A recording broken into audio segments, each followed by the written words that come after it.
सभी को नमस्कार।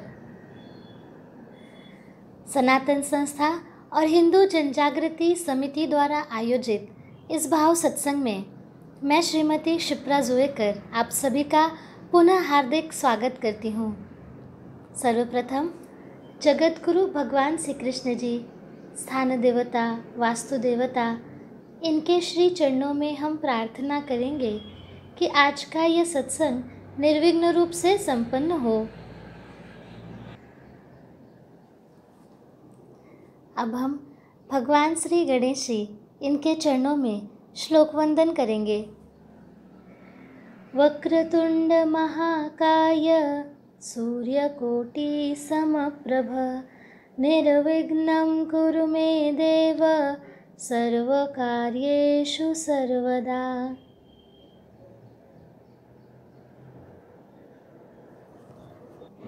पिछले भाव सत्संग में हमने जाना था कि समर्पण भाव ये क्या होता है। समर्पण का अर्थ है अपने मन का अर्पण कर देना। समर्पण का मतलब होता है अपने अहंकार का त्याग करके जिसके समक्ष यानी ईश्वर अथवा सच्चे गुरु के समक्ष हमने समर्पण किया है तो उनके कहे अनुसार ही अपने जीवन का हर एक क्षण व्यतीत करना। हम अपने गुरु के पास अथवा संतों के पास सत्संग के लिए जाते हैं। उन्होंने अपने जीवन में खरा समर्पण किया होता है। उनसे सीखकर हमें भी उनके अनुसार ही समर्पण करना सीखना चाहिए। जैसा जीवन उन संतों ने व्यतीत किया उसके अनुसार अपना जीवन जीना, उनके अनुसार आचरण करना, ये हमें चरण दर चरण सीखना है।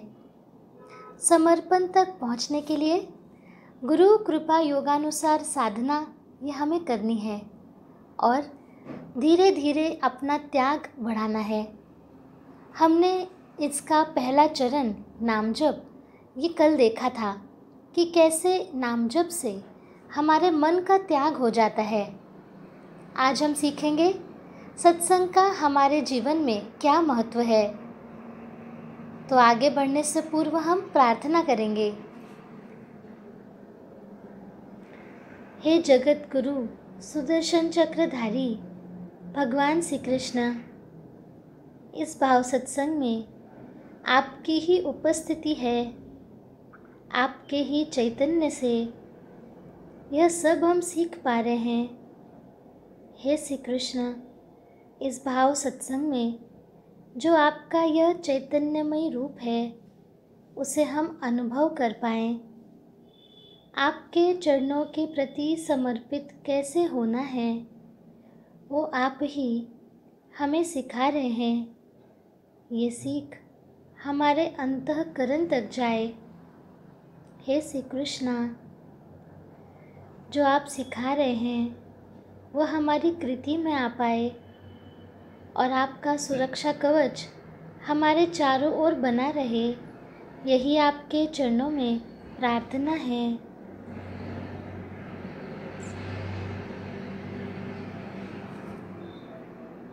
अब हम भगवान श्री कृष्ण जी के चरणों में श्लोक वंदन करेंगे। कृष्णाय वासुदेवाय हरये परमात्मने प्रणतक्लेशनाशाय गोविन्दाय नमो नमः। वसुदेवसुतं देवं कंसचाणूरमर्दनं देवकी परमानन्दं कृष्णं वन्दे जगद्गुरुम्। समर्पण भाव का ही विषय आगे बढ़ाते हुए पहले हम समर्पण भाव से संबंधित एक भावपूर्ण कथा सुनेंगे। कथा के माध्यम से समर्पण भाव कैसा होता है, हमें उससे क्या सीखना है, ये हम देख सकते हैं। भाव के संदर्भ में भगवान राम और शबरी माँ के बीच ये भावपूर्ण संवाद हुआ था, वो हम सुनते हैं। जैसा कि हम सभी जानते हैं कि किस प्रकार माता शबरी ने इतने वर्षों तक अपनी कुटिया में प्रभु श्री राम जी की प्रतीक्षा की थी कि एक न एक दिन प्रभु आएंगे ही। उनकी भक्ति का उदाहरण तो हम आज तक देते हैं। तो एक दिन वो पावन दिन आ ही गया कि जब प्रभु श्री राम जी के पावन चरण माता शबरी जी की कुटिया में पधारे।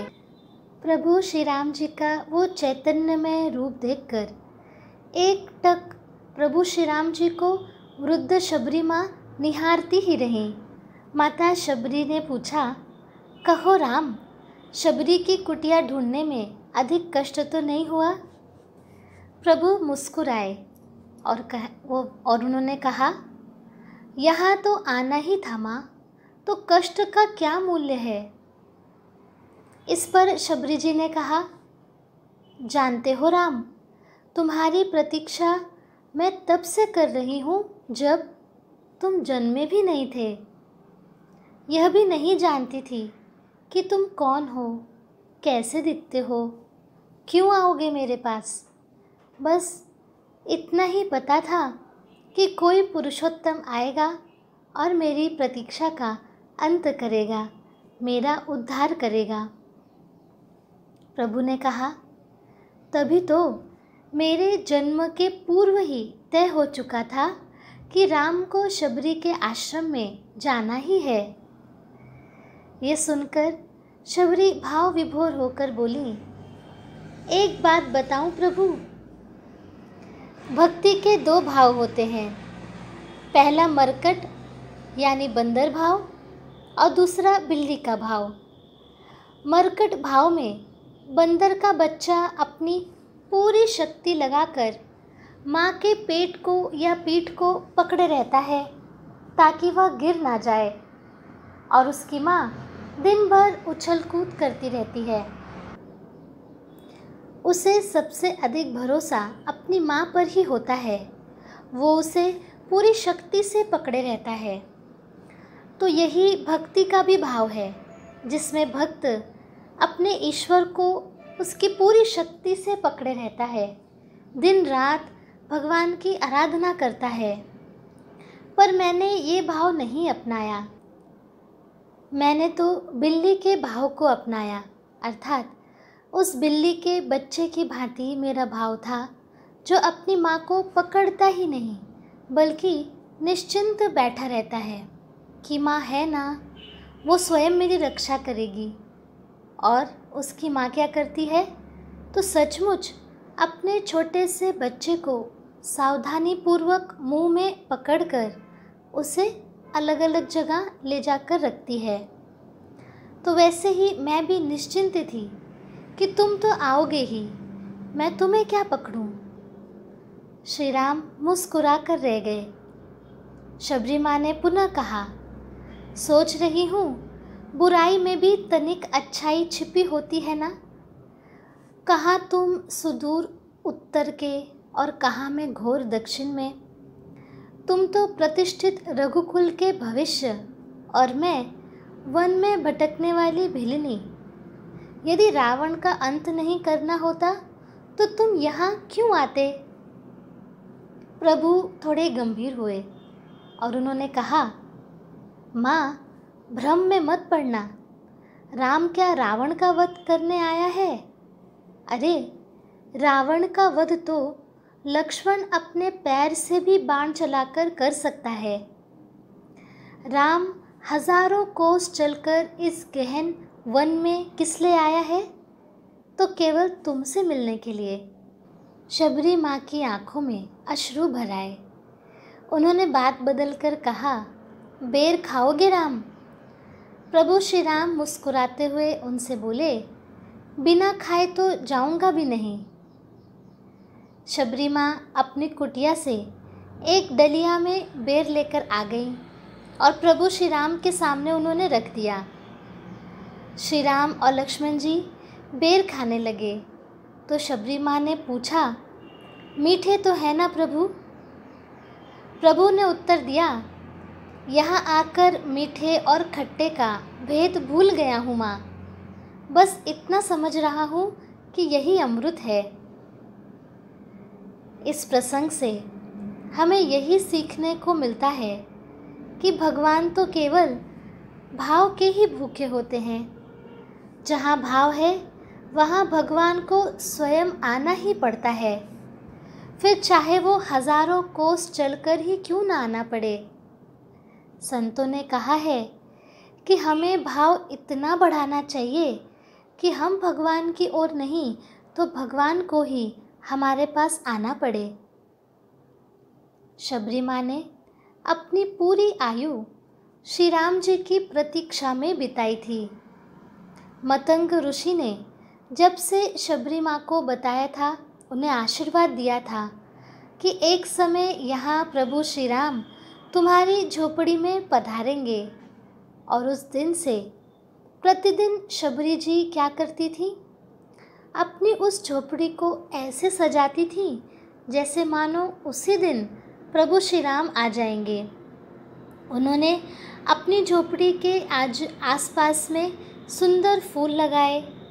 प्रतिदिन झोपड़ी की ओर आने वाला जो रास्ता था, मार्ग था, वो पूरा अच्छे से साफ करती थी, उसे फूलों से सजाती थी मानो अभी ही राम आने वाले हैं। वह प्रतिदिन वन से भगवान राम के लिए फल लेकर आती थी और पूरा समय रास्ते पर टकटकी लगाए देखते रहती थी कि कब मेरे श्री राम आएंगे, मैं कहीं चूक न जाऊं। ऐसे उन्होंने पल पल हर क्षण प्रभु श्री राम के आने की राह देखी थी, और वो कोई 1 महीने 1 साल नहीं, अनेकों वर्षों तक उन्होंने प्रभु श्री राम की प्रतीक्षा की। तो ऐसे भक्त के लिए भगवान राम कैसे नहीं आते। शबरी जी ने प्रभु की निष्काम भक्ति की थी, अर्थात उनके मन में स्वयं के बारे में कोई इच्छा नहीं थी, बस प्रभु के दर्शन हो जाएं। इसलिए तो भगवान को उन्हें दर्शन देने के लिए उनके घर ही आना पड़ा। यह तो बहुत श्रेष्ठ उदाहरण है। यह उदाहरण है समर्पण का, त्याग का।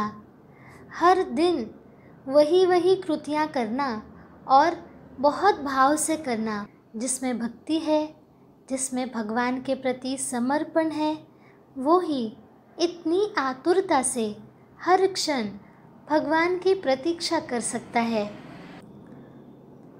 ये तो बहुत ही श्रेष्ठ उदाहरण है समर्पण का, त्याग का।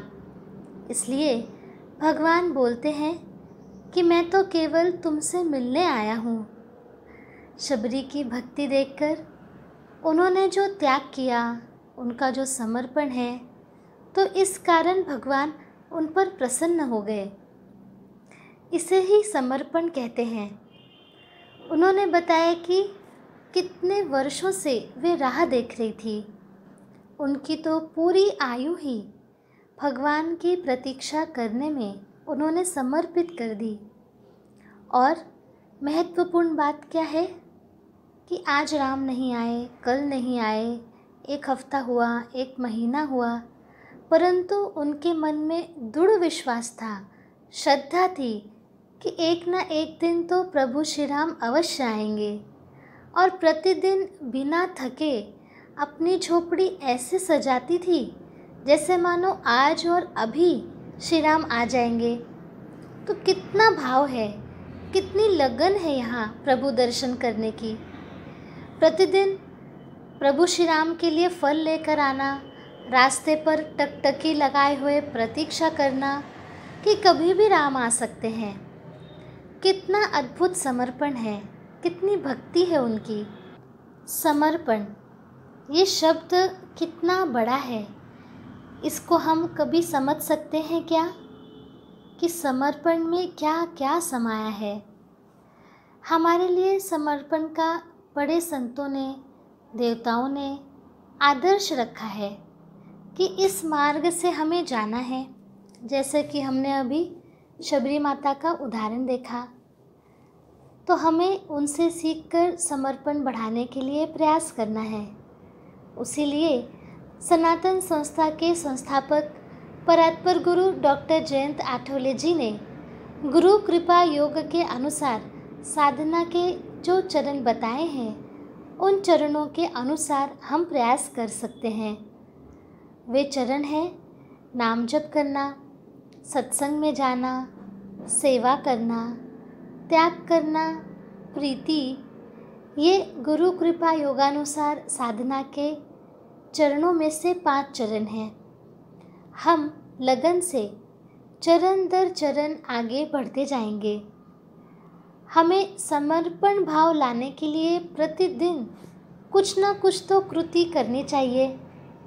जैसे कल हमने जाना था कि हम नाम जप भी यदि करते हैं तो कैसे हमारे मन का अर्पण हो जाता है। नाम जप कैसे हम बढ़ा सकते हैं, भावपूर्ण नाम जप हम कैसे करें, नाम जप के समय प्रार्थना कैसे करें, ये सब हमने कल के सत्संग में सीखा था। तो आज हम सीखेंगे कि नाम जप से आगे का जो स्तर है वो है सत्संग। सत्संग का अर्थ है सत का संग। हम सभी को सत्संग में अवश्य आना चाहिए। हमें आगे आगे जाना है तो इतना त्याग तो करना चाहिए कि हम थोड़ा समय सत्संग के लिए निकालें और वहाँ पर अवश्य जाएं। थोड़ी देर के लिए हमें भगवान के लिए समय अवश्य ही निकालना चाहिए। इतना तो त्याग करेंगे हम। समर्पण तो हमारे लिए बहुत आगे की बात है, बहुत बड़ा शब्द है ना वो, और उसका अर्थ भी बहुत गहन है। तो हमें वहाँ तक जाना है तो आज से हम थोड़ा थोड़ा समय समर्पित होने के लिए दे सकते हैं। अब जैसे शबरी माँ की कथा हमने सुनी तो हमें सुनकर अच्छी लगती है। केवल यहीं तक हमें रुकना नहीं है। उनके आदर्श का कुछ न कुछ अंशात्मक भाग हमें कृति में लाना है। इसलिए सत्संग सुनेंगे और सत्संग में बताए अनुसार हम कृति करेंगे, क्योंकि वारंवार हमें पता है अध्यात्म ये कृति का शास्त्र है। कृति को 98% महत्व है। तो आज हम जानेंगे कि सत्संग का महत्व क्या है, क्यों सत्संग के विषय में इतना हमारे ग्रंथों में लिखा है। इतनी जगह संत ऋषि मुनि सत्संग के विषय में बताते रहते हैं। तो यह जानने के लिए हम सुनते हैं एक कथा। एक बार देवर्षि नारद जी भगवान विष्णु के पास गए और उन्हें प्रणाम करते हुए बोले, भगवान मुझे सत्संग की महिमा सुनाइए। भगवान श्री विष्णु मुस्कुराते हुए बोले, नारद तुम यहाँ से आगे जाओ, वहाँ तुम्हें आम का एक पेड़ दिखेगा। उस पेड़ पर एक छोटा कीड़ा बैठा हुआ है। वह सत्संग की महिमा जानता है। ऐसा करो, तुम वहीं चले जाओ और उससे पूछो, वही तुम्हें सत्संग की महिमा समझाएगा। नारद जी बड़े प्रसन्न हो गए। खुशी खुशी वे आम के पेड़ के पास गए और उन्हें वो कीड़ा भी मिल गया। बातों बातों में नारद जी ने कीड़े से सत्संग की महिमा के बारे में पूछा। सवाल सुनते ही कीड़ा पेड़ से नीचे गिर गया और छटपटाते हुए प्राण छोड़ दिए। नारद जी आश्चर्यचकित होकर लौट आए और भगवान को सारा वृत्तांत सुनाया। भगवान ने मुस्कुराते हुए कहा, अब इस बार तुम नगर के उस धनवान घर में जाओ और वहाँ पर एक तोता पिंजरे में बंद हुआ होगा। उसी से तुम सत्संग की महिमा पूछ लेना। नारद जी क्षण भर में उस धनवान के घर पहुँच गए और पिंजरे में बंद तोता भी उन्हें वहाँ मिल गया। तोते से सत्संग का महत्व नारद जी ने पूछा। थोड़ी ही देर बाद तोते की आंखें बंद होती गईं और उसके भी प्राण पखेरु उड़ गए। इस बार तो नारद जी भी घबरा गए और दौड़े दौड़े भगवान श्री विष्णु के पास पहुँचे। नारद जी ने भगवान से पूछा, भगवान ये क्या लीला है? क्या सत्संग का नाम सुनकर मर जाना ही सत्संग का महत्व है, सत्संग की महिमा है। भगवान हंसते हुए बोले, ये बात तुमको शीघ्र ही समझ में आ जाएगी।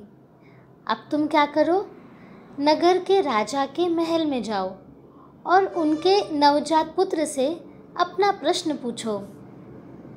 अब तो नारद जी थर थर काँपने लगे और बोले, अभी तक तो कीड़े पक्षी ही अपने प्राण छोड़ रहे थे, इस बार यदि नवजात राजपुत्र मर गया तो राजा मेरी क्या हालत करेगा। भगवान ने नारद जी को अभय दान दिया और नारद जी साहस करके राजमहल में आ गए। वहाँ उनका बड़ा सत्कार किया गया। इसके पहले तो राजा की कोई संतान ही नहीं थी, इसलिए पुत्र के जन्म पर बड़े आनंद उल्लास के साथ ये उत्सव मनाया जा रहा था। नारद जी ने डरते डरते राजा से पुत्र के बारे में पूछा। नारद जी को राजपुत्र के पास ले जाया गया। मन ही मन श्री हरि का नाम लेते हुए नारद जी ने राजपुत्र से सत्संग की महिमा के बारे में प्रश्न किया तो वह नवजात शिशु हंस पड़ा और बोला, महाराज, चंदन को अपनी सुगंध और अमृत को अपने माधुर्य का पता नहीं होता, ऐसे ही आप भी अपनी महिमा नहीं जानते, इसलिए आप मुझसे पूछ रहे हैं। वास्तव में आप ही इतने श्रेष्ठ हैं, महर्षि हैं कि आपके क्षण मात्र के सत्संग से मैं कीड़े की योनि से मुक्त हो गया और आप ही के दर्शन मात्र से तोते की क्षुद्र योनि से भी मुक्त होकर मैंने अब मनुष्य जन्म को पा लिया। आपके सानिध्य मात्र से मेरी न जाने कितनी योनियां कट गईं और मुझे सीधे मानव तन में ही जगह मिली, और इतना ही नहीं, मैं तो राजपुत्र भी बन गया। यह सब तो आपके ही सत्संग का अद्भुत प्रभाव है। बालक बोला, हे ऋषिवर, अब मुझे आशीर्वाद दें कि मैं मनुष्य जन्म के परम लक्ष्य को पा सकूं। देवर्षि नारद जी खुशी खुशी उन्होंने आशीर्वाद दिया और भगवान श्री हरि के पास आकर सारा वृत्तांत उन्होंने बताया। भगवान ने कहा, सचमुच सत्संग की बड़ी महिमा है। जैसा कि हमने पहले जाना था, सत्संग का अर्थ है सत का संग। यहाँ पर सत, इसका अर्थ है परम सत्य, तो ईश्वर ही परम सत्य हैं। और संग का अर्थ है भक्तों का अथवा संतों का सानिध्य, उनके हमें संग में रहना, ये होता है सत्संग। संक्षेप में सत्संग से तात्पर्य है ईश्वर के अस्तित्व को अनुभव करने के लिए अनुकूल सात्विक वातावरण। तो जैसे कि सत्संग है तो सत्संग में ईश्वर की स्तुति होती है, भगवान के बारे में बातचीत होती है, भगवान को कैसे प्राप्त करना है, भगवान की क्या क्या लीलाएं हैं, ऐसी अनेक बातें सत्संगों में होती हैं। ईश्वर का नाम जप करना, ये हम जब आरंभ करते हैं तो इसके उपरांत का अगला चरण है सत्संग। तो जैसे कि व्यवहार में भी हम पढ़ाई करते हैं तो हमेशा एक ही कक्षा में नहीं रहते, हर वर्ष कक्षा उत्तीर्ण करके आगे आगे की कक्षाओं में जाते हैं, फिर जाकर हमें डिग्री मिलती है और फिर जाकर आगे की हमारी जो पढ़ाई है अथवा हमारी नौकरी है वो तय होती है। उसी प्रकार साधना में भी एक ही स्तर की साधना न करते हुए आगे आगे के चरणों में जाना, यही हमारे लिए उपयुक्त है।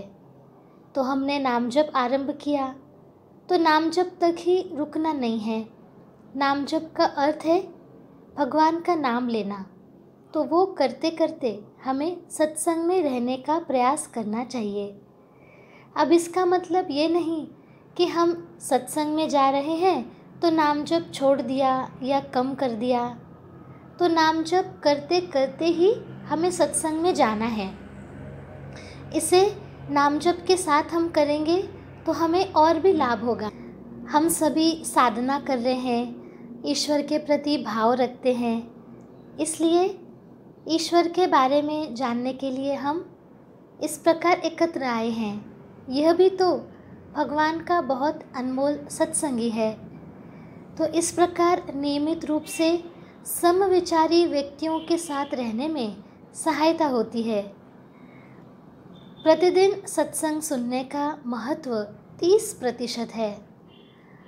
अतः हमारे आसपास कहीं भी सत्संग हो तो हमें सुनने के लिए अवश्य जाना चाहिए।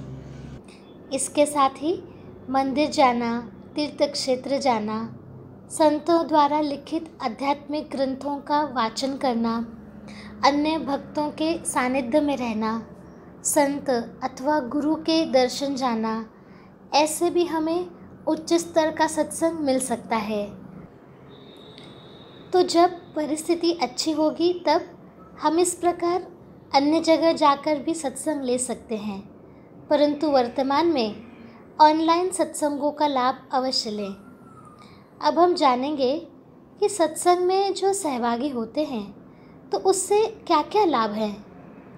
पहला लाभ है कि सत्संग में हम अध्यात्म शास्त्र के विषय में प्रश्न पूछ सकते हैं। अब देखिए, हम लोग सत्संग में आ गए, हमें ज्ञान मिला, परंतु ज्ञान तो हमारे लिए नया ही है। हमें ये सब तो पहले कभी पढ़ाया नहीं गया। अधिकतर बातें हमें पता रहती है परंतु शास्त्र मालूम नहीं रहते, तो मन में शंकाएं उठना बहुत स्वाभाविक है। तो हमारी शंकाओं का जब तक समाधान नहीं होता तब तक हमारा मन शांत नहीं रहता। सत्संग में शंकाओं का समाधान मिलता है। साधना तथा उसके सिद्धांतों के विषय में कोई शंकाएं हो तो उसके निराकरण के बिना हम साधना में आगे नहीं जा पाते। इसलिए सत्संग में आकर अपने मन के प्रश्नों का उत्तर पाना ये बहुत महत्वपूर्ण है। सत्संग में ये संभव हो जाता है और साधना को गति मिलती है। सत्संग में आने का दूसरा लाभ है कि सत्संग में हम एक दूसरे को अपनी आध्यात्मिक अनुभूतियाँ बताते हैं। इसके पीछे भी शास्त्र होता है। अनुभूतियाँ बताने से हमें एक दूसरे की अनुभूति से प्रेरणा मिलती है, भगवान के प्रति श्रद्धा बढ़ती है और साधना के पथ पर हम दृढ़ रह पाते हैं। इसलिए हमें सत्संग में आना चाहिए। इसमें साधक अपनी साधना संबंधी अनुभव बांटते हैं और इसके माध्यम से हमें साधना और करने के लिए प्रोत्साहन मिलता है। अनुभूतियाँ बताते समय हम भाव रख सकते हैं। वो कैसे? तो हम अभी भगवान की कृपा से साधना कर रहे हैं, साधना के प्रयास कर रहे हैं, तो उसमें हमें भगवान विविध अनुभूतियाँ अनुभव देते हैं। इसी कृतज्ञता भाव से हमें ये अनुभव सत्संगों में अथवा अन्यों को बताना चाहिए। हमारा उद्देश्य होना चाहिए कि इन अनुभूतियों के माध्यम से अन्यों को भी उनकी साधना में सहायता हो, अन्यों को भी श्रद्धा बढ़े और अनुभूति बताने से मुझ में कृतज्ञता का भाव बढ़े। इस भाव से हम अपनी अनुभूतियाँ बता सकते हैं और सीखने की दृष्टि से अन्यों की अनुभूतियाँ सीखकर साधना में प्रेरित हो सकते हैं। तीसरा लाभ है कि जब हम अध्यात्म शास्त्र का अध्ययन करते हैं तब हमें नई नई बातें ज्ञात होती हैं, हमें ज्ञान मिलता है, ज्ञान से आनंद मिलता है। तो संभव है कि हमारे मन में कुछ प्रश्न उभर आए, जैसे कि साधना के सिद्धांतों को प्रत्यक्ष जीवन में उतारना कैसा है, साधना में जो बाधा आ रही है उसका निवारण मैं कैसे करूं, इत्यादि। क्योंकि हम तो सत्संग में जो सिद्धांत सुनते हैं, तो मान लीजिए उसका पालन करने में हमें अड़चन आ गई, तो हमारी इस शंका का उचित समय पर समाधान होना अत्यंत महत्वपूर्ण है, जिससे साधना में अड़चन न आए। प्रश्न अनुत्तरित रहे तो प्रयास थम जाते हैं। इतना ही नहीं, कुछ साधकों के बारे में ये भी ध्यान में आया है कि उनके मन में शंकाएं निर्माण हुई और उन्होंने योग्य मार्गदर्शन नहीं लिया, तो उनकी साधना की रेल पटरी से ही उतर जाती है। सत्संग में आने वाले साधकों को सुखद आश्चर्य भी होता है। वो कब? कि जब सत्संग में बिना अपने मन का प्रश्न बताए उन्हें मन के प्रश्नों का उत्तर भी मिल जाता है। ये भी एक प्रकार की अनुभूति है। इसमें क्या होता है कि मन में साधना के विषय में जिज्ञासा रहती है, तो ईश्वर सत्संग में अपने आप ही उसके उत्तर किसी न किसी के माध्यम से दे देते हैं।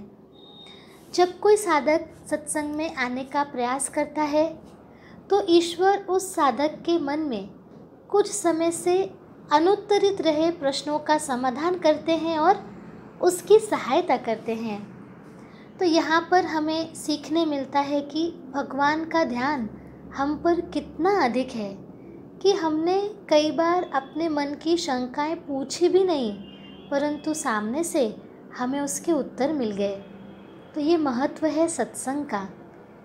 चौथा महत्व है, सत्संग में हम क्या करते हैं?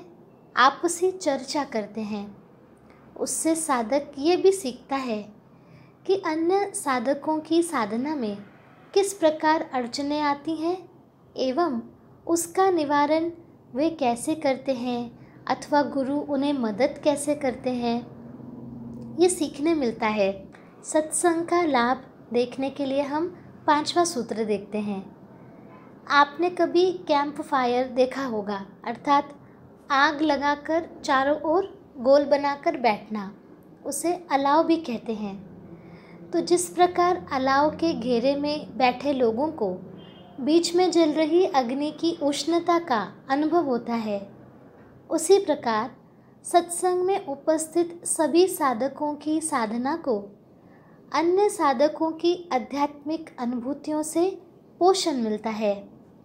जैसे अग्नि को प्रज्वलित रखने के लिए वायु की आवश्यकता है, उसी प्रकार से साधना को आगे बढ़ाने के लिए सत्संग ये अत्यंत अनिवार्य है।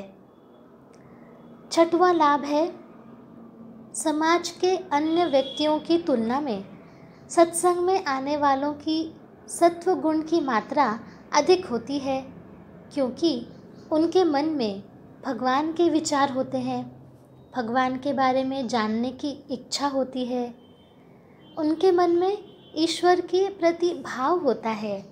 इसलिए सत्संग में जो साधक आते हैं उनका सत्वगुण अधिक होता है। उनके सामूहिक सत्वगुण से सात्विक वातावरण निर्माण हो जाता है, जिससे सत्संग में आने वाले सभी को बढ़े हुए सत्वगुण की सहायता से उनकी साधना में लाभ होता है।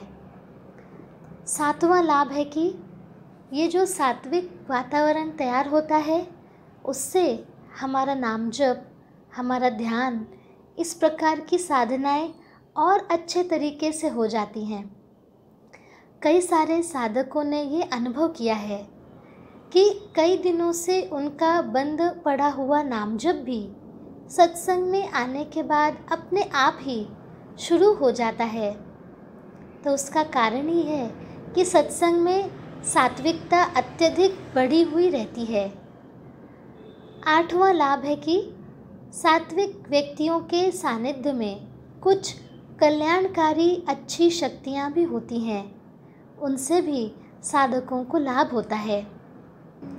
सत्संग का 9वां लाभ है कि जैसे जैसे साधना के प्रयत्न निरंतरता से और लगन से होने लगते हैं, हमें आगे आगे के स्तर की आध्यात्मिक अनुभूतियाँ होने लगती हैं। सत्संग में साधक ये अनुभूतियाँ बताते हैं। इससे केवल हमें अनुभूतियाँ सुननी हैं ऐसा नहीं होता, तो अनुभूतियों का भावार्थ यानी उसमें जो गूढ़ अर्थ छुपा हुआ है, भगवान अनुभूति दे रहे हैं तो क्यों, उसका कारण क्या है और उससे हमें क्या सीखना है, ये भी हमें ज्ञात होने लगता है। आध्यात्मिक अनुभूति साधक के लिए ईश्वर से मिली भेंट है और जो उसे साधना में आगे बढ़ने की प्रेरणा देती है। अपनी आध्यात्मिक अनुभूतियों पर चिंतन करने से अथवा दूसरों के अनुभव सुनने से साधना के प्रति हमारी श्रद्धा दृढ़ हो जाती है। 10वां लाभ है, सत्संग में रहने से अन्यों के प्रति अपनापन लगने लगता है। सांसारिक संबंधों से भिन्न भक्तों के संबंध का केंद्र बिंदु है आध्यात्मिक प्रगति करना। इसलिए इस संबंध में अपेक्षाओं का भाग अल्प होता है और एक दूसरे की सहायता करना, एक दूसरे से सीखना, इस पर अधिक ध्यान रहता है। सत्संग में जो भी भक्त आते हैं, साधक आते हैं, तो उनमें व्यवहार का नाता नहीं होता। वे तो आपस में एक दूसरे के प्रति वास्तविक प्रेम अर्थात प्रीति भी रखना सीखते हैं, क्योंकि उनका लक्ष्य होता है भगवान की कृपा पाना। सत्संग में सकारात्मक संबंधों के पोषण और विकास ये होता है। सत्संग इस प्रकार का एक व्यासपीठ ही बन जाता है। कुछ काल के उपरांत हम अपेक्षा विरहित प्रेम का अनुभव करते हैं, जिसे प्रीति कहते हैं, और इससे आगे की अवस्था में हम संपूर्ण मानवता के लिए निरपेक्ष प्रेम का अनुभव करने लगते हैं। ये सब सत्संग के पोषक आध्यात्मिक वातावरण के कारण ही संभव होता है। सनातन संस्था द्वारा प्रतिदिन ऑनलाइन सत्संगों की श्रृंखला प्रसारित करने का उद्देश्य यही है कि समाज में जो जिज्ञासु हैं उन्हें सहज ही सत्संग उपलब्ध हो सके। इन सत्संगों के विषय में आप अपने संबंधियों और मित्रों को अवश्य बताइए, जिनसे वे भी इन सत्संगों का लाभ ले सकें। वर्तमान का आपातकाल में सभी को साधना बढ़ाना बहुत आवश्यक है। हम आजकल की वर्तमान परिस्थिति में देख ही रहे हैं कि कितना कठिन समय होता जा रहा है। इसके लिए नियमित सत्संग मिलने से हमारी साधना को गति प्राप्त होती है और धीरे धीरे साधना बढ़ने पर हमारे मन पर भगवान का महत्व, ईश्वर की कृपा का महत्व अंकित होता है और अंत में हमारा समर्पण भी बढ़ने लगता है। इस प्रकार हमने सत्संगों के अनेक लाभ ये जानकर लिए, तो जिस सत्संग में उपस्थित रहने से हमें इतने लाभ हैं, हमारे इतने कष्ट दूर होंगे, इतना सीखने को मिलेगा, भगवान के पास हम जाएंगे, उनकी कृपा अनुभव करेंगे, सात्विक वातावरण में रह पाएंगे, तो उस सत्संग के प्रति हम कृतज्ञता भी व्यक्त करेंगे कि आज के इस वर्तमान काल में भी भगवान हमें उनके सानिध्य में रख रहे हैं। ये उनकी कृपा ही है। आज के सत्संग में हम समर्पण भाव के अंतर्गत सत्संग का महत्व समझकर हमने लिया।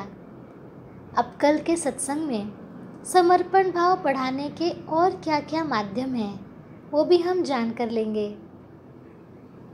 आज के लिए इतना ही। हम सभी भगवान श्री कृष्ण, वास्तु देवता, स्थान देवता के चरणों में कृतज्ञता व्यक्त करेंगे। हे प्रभु, आपकी ही कृपा से आज का यह सत्संग संभव हो पाया। आपने ही हमें समर्पण भाव कैसे निर्माण हो, उसमें गुरु कृपा योगानुसार साधना का सत्संग ये चरण समझाया। हम आपके चरणों में कोटि कोटि कृतज्ञ हैं।